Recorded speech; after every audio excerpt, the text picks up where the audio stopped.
একটি থাপ্পড়ের জবাবে ৩ জনকে খুন, এমন ঘটনা ঘটেছে কুমিল্লার মুরাদনগরে। নিহত ৩ জন মবের শিকার হয়েছেন মনে হলেও এটি আসলে পরিকল্পিত হত্যাকাণ্ড। শুধু কুমিল্লা নয়, সারা দেশেই বাড়ছে মবের নামে পরিকল্পিত খুন। কুমিল্লা প্রতিনিধি হুমায়ুন কবির রনিকে সাথে নিয়ে আরো জানাচ্ছেন আলী আহমেদ। ১ জুলাই ২০২৫ বাজারের একটি ওষুধের দোকান থেকে স্থানীয় করইবাড়িতে একটি মোবাইল ফোন চুরির অভিযোগে বিচার হয় মারুফ নামের এক ব্যক্তির। তাকে ছাড়াতে যান স্থানীয় মাদক ব্যবসায়ী রোকসানা বেগম রুবি। এই নিয়ে দুই পক্ষের হাতাহাতি হয়। পরের দিনও এই ঘটনার জেরে চলে উত্তেজনা।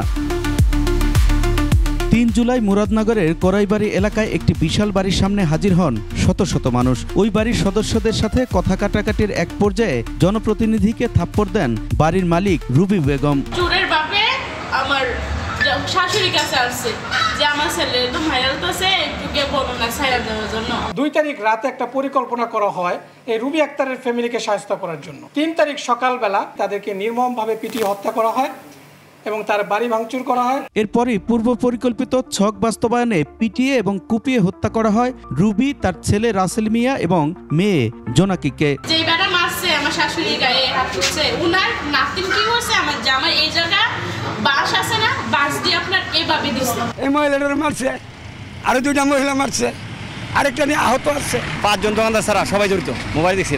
ঘটনার পর থেকে প্রায় জনশূন্য এলাকা। 2-1 জনকে পাওয়া গেলেও 21-এর ক্যামেরায় কথা বলতে চান না কেউই। তবে জানা যায় রুবি এবং তার পরিবারের সদস্যরা মাদক ব্যবসায় জড়িত প্রায় 2 দশক ধরে। তার বিরুদ্ধেই 16টি মাদক মামলা হয়েছে। মামলা রয়েছে তার ছেলে মেয়ে সহ পরিবারের সবার বিরুদ্ধেই। কিন্তু স্থানীয় প্রভাবশালী গোষ্ঠীর সাপোর্টের কারণে তারা কাউকেই মানতেন না। এই ক্ষোভে ঘটে এমন হত্যাযজ্ঞ। যাদের মারছে এরা কোন গোষ্ঠীর? এরা হইল রহিম সরকারের গোষ্ঠী। আর যারা মারছে ইসমাইল মেম্বারের গোষ্ঠী। এই মুহূর্তে কি মাদক ব্যবসা করতো? হ্যাঁ, মাদক ব্যবসা। যেটা আমি একটা বাচ্চা বন্ধু জানি। কোরাইবাড়ি এলাকার ভিতরে তার মতন খারাপ মহিলা নাই।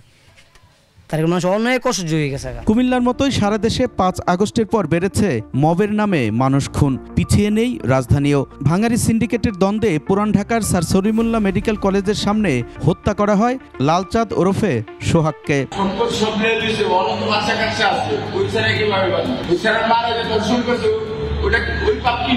আইনশৃঙ্খলা বাহিনীর দুর্বলতা, রাজনৈতিক অনৈক্য, মানুষের সাথে সরকারের নিবিড় সম্পর্ক না থাকায় বাড়ছে অপরাধ। দিন শেষে এখানে পলিটিক্যাল যদি নেক্সাস না থাকে তাহলে কোনো সমস্যা আমরা সহজে এটা প্রতিরোধ করতে পারবো না এবং সেই সমস্যা থেকে আমরা সহজে পরিত্রাণ পাবো না। চলতি বছর জুন পর্যন্ত সারা দেশে মোট খুনের মামলা হয়েছে 1933টি। প্রতি মাসে বেড়েছে খুনের সংখ্যা। জানুয়ারিতে 294টি, ফেব্রুয়ারিতে তা বেড়ে হয়েছে 300টি, মার্চে 316টি, এপ্রিলে 338টি, মে মাসে 341টি এবং জুনে 344টি হত্যা মামলা হয়েছে। আলী আহমেদ, 21 টেলিভিশন।